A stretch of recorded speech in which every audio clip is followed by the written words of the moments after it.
السلام علیکم مدنیز، کیسے ہیں آپ سب؟ میں بلال اور آپ دیکھ رہے ہیں میرے یوٹیوب چینل نور ٹی وی اٹک۔ ہم جو ہماری کلاسز ہوتی ہیں تفسیر کی، منڈے کو جو میری کلاس ہوتی ہے اس میں ہمارا 27واں سپارہ الحمدللہ چل رہا ہے۔ تو سورۃ الذاریات ہم پڑھ رہے ہیں، اس میں تفسیر کے ساتھ اس پیر شریف کو جو تفسیر ہوئی اس میں ایک آیت مبارکہ سورۃ الذاریات کی تھی، آیت نمبر 50 ہے، اور اس کا پہلا حصہ تھا فَفِرُّوا إِلَى اللَّهِ، فَفِرُّوا پس دوڑو إِلَى اللَّهِ اللہ کی طرف۔ تو جب میں نے اس آیت کی تفسیر کی تو میرا دل کیا کہ میں آپ کے ساتھ بھی اس کو شیئر کروں۔ اتنی خوبصورت بات ہے، اللہ تعالیٰ نے اپنی طرف چلنے کو نہیں کہا، دوڑنے کو کہا ہے۔ تو اس کی وجہ کیا ہو سکتی ہے؟ اللہ کی باتوں کی حکمت تو اللہ جانتا ہے، یا پھر اللہ کے رسول جانتے ہیں، یا پھر وہ جانتے ہیں جن رسول نے بتایا، اور تفسیر میں جو لکھا ہوا ہے وہ اہل علم تفسیر پڑھ کے جانتے ہیں۔ فَفِرُّوا إِلَى اللَّهِ، اللہ کی طرف دوڑو، یعنی اللہ کی طرف بڑھنے میں جلدی کرو، کیونکہ دوڑ کا استعارہ جلدی کے لیے ہوتا ہے نا، چلنا آرام سے ہوتا ہے اور دوڑنا جلدی سے ہوتا ہے۔ تو اللہ پاک آپ سے کہتے ہیں کہ اللہ کی طرف چل کے نہیں جائیں، دوڑ کے جائیں، یعنی جلدی کریں۔ ایک تو یہ وجہ ہو سکتی ہے کہ وقت کا کوئی پتہ نہیں کہ کون سا پل اٹھا ہوا قدم آخری ہو اور کون سے لمحے کی سانس آخری مرتبہ باہر نکلے، تو جلدی کر لیں کہ سانس کے نکلنے یا قدم کے رکنے سے پہلے اللہ کی طرف دوڑ لیں۔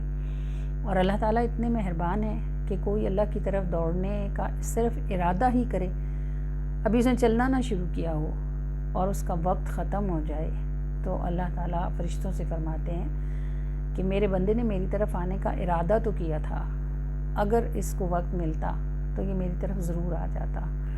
تو پھر اس کا مطلب یہ ہوتا ہے کہ اس بندے کے ساتھ رحمت کا معاملہ ہو جاتا ہے۔ تو جب تک ہم زندہ ہیں، سانس آ رہی ہے، مہلت موجود ہے، اللہ کی طرف چلے نہیں، دوڑیں۔ اور اس بات کو سمجھا صحابہ نے، اور صحابہ میں سب سے زیادہ اس بات کو جنہوں نے گرپ کیا وہ صدیق اکبر ہیں، یار غار ہیں، یار مزار ہیں۔ جب آقا کریم صلی اللہ علیہ وآلہ وسلم نے ابو بکر صدیق سے کہا نا کہ ابو بکر مجھے اللہ نے رسالت کے لیے چن لیا ہے اور مجھ پر فرشتہ وہی لے کر اترا ہے، تو آپ کو معلوم ہے نا انسانی فطرت کیوں، کب، کہاں، کیسے کے بغیر مطمئن نہیں ہوتی، اور اتنا تو پوچھا ہی جاتا ہے کہ کب یا رسول اللہ۔ ابو بکر نے یہ بھی نہیں پوچھا۔ جب حضور نے کہا نا کہ اللہ نے مجھے چن لیا ہے اپنا رسول اور مجھ پر فرشتہ وہی لے کر اترا، تو انہوں نے کہا یا رسول اللہ میں آپ پہ ایمان لاتا ہوں۔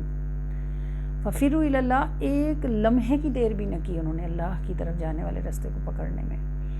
پھر ایک صبح کو نبی پاک صلی اللہ علیہ وآلہ وسلم فجر کی نماز کے بعد، آپ کو معلوم ہے آقا کریم مسجد نبوی میں تشریف رکھا کرتے تھے، اور آنکھیں تو تب ہی لوگوں کی تھیں، کیا کہیں گے آپ کہ وہ خوش نصیب آنکھیں تھیں جنہیں اپنی منزل ملی، کہ وہ لوگ جب آنکھ اٹھاتے تھے تو نبی پاک کا دیدار کرتے تھے۔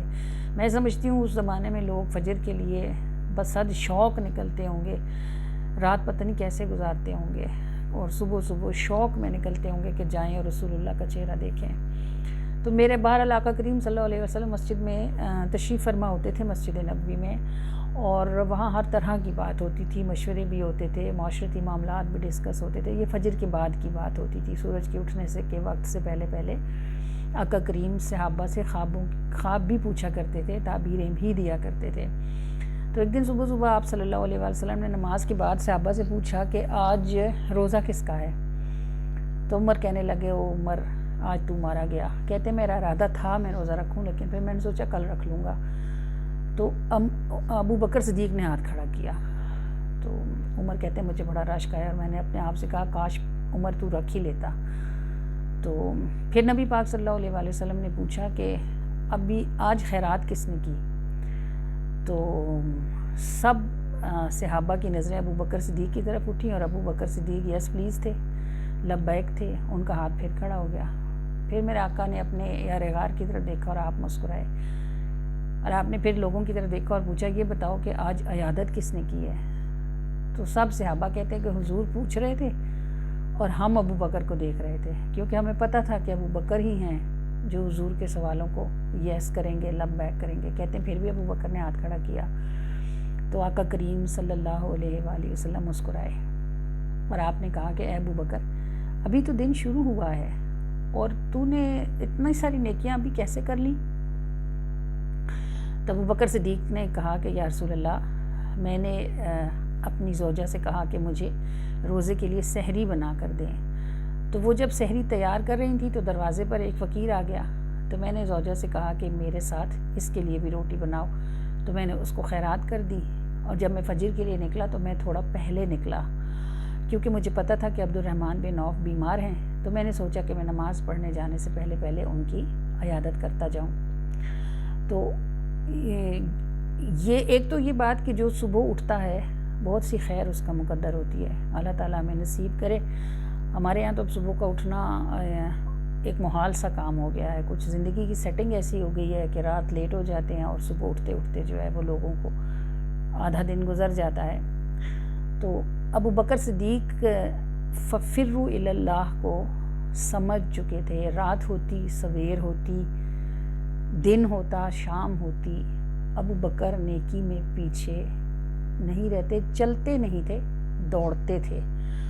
اور جب آپ کو یاد ہوگا غزوہ احزاب میں، غزوہ تبوک میں جب نبی کریم صلی اللہ علیہ وسلم نے صحابہ سے کہا کہ جس کے پاس جو ہے وہ راہ خدا میں دے، تو اس دن عمر نے سوچا کہ آج ابو بکر مجھ سے پیچھے رہیں گے، کیونکہ حضرت عمر کے پاس اس وقت مال موجود تھا، تو وہ ہر چیز کا 2 کر کے لائے، یعنی اگر 2 سوئیاں بھی تھیں تو ایک گھر میں رکھی، ایک ساتھ لے آئے، اور وہ لا کے بڑے خوش تھے۔ تو اب صاحب عالم کے قربان جاؤں، ان کے علم کے قربان جاؤں، عمر سے انہوں نے پوچھا کہ عمر کیا لایا ہے؟ تو عمر نے کہا کہ یا رسول اللہ، جتنا گھر میں موجود تھا آدھا گھر چھوڑ دیا اور آدھا لے آیا ہوں۔ اب سوال تو یہی بنتا تھا کہ ابو بکر سے بھی یہی پوچھا جاتا کہ اے ابو بکر تو کیا لایا ہے، لیکن جن کی نگاہ دیکھتی تھی وہ جانتے تھے۔ آپ نے مسکرائے اور پوچھا کہ اے ابو بکر تو نے گھر والوں کے لیے کیا چھوڑا ہے؟ عمر سے پوچھا کیا لایا ہے، اور ابو بکر سے پوچھا کیا بچایا ہے؟ تو ابو بکر نے کہا کہ میرے لیے ہے کافی خدا کا رسول بس، تو یا رسول اللہ سب لے آیا ہوں۔ تو عمر نے سوچا کہ میں نیکی میں ابو بکر سے آگے کبھی نہیں بڑھ سکتا، رضی اللہ تعالیٰ عنہم اجمعین۔ یہ ففروا الی اللہ ہے، اللہ کی طرف چلیے نہیں، دوڑیے، اس لیے کہ وقت چلتا نہیں، دوڑتا ہے، عمر رکتی نہیں، دوڑتی ہے۔ تو بندے کو بھی اپنے رب کی طرف دوڑنا چاہیے۔ جب آپ کسی نیکی کا فیصلہ کر لیں تو اس کے کرنے میں قطعی دیر نہ لگائیں، ایسا نہ ہو کہ شیطان اور نفس آپ کو نیکی سے ہٹائیں اور روک ڈالیں۔ اپنے رب کی طرف دوڑیے، یہ اللہ کا حکم ہے۔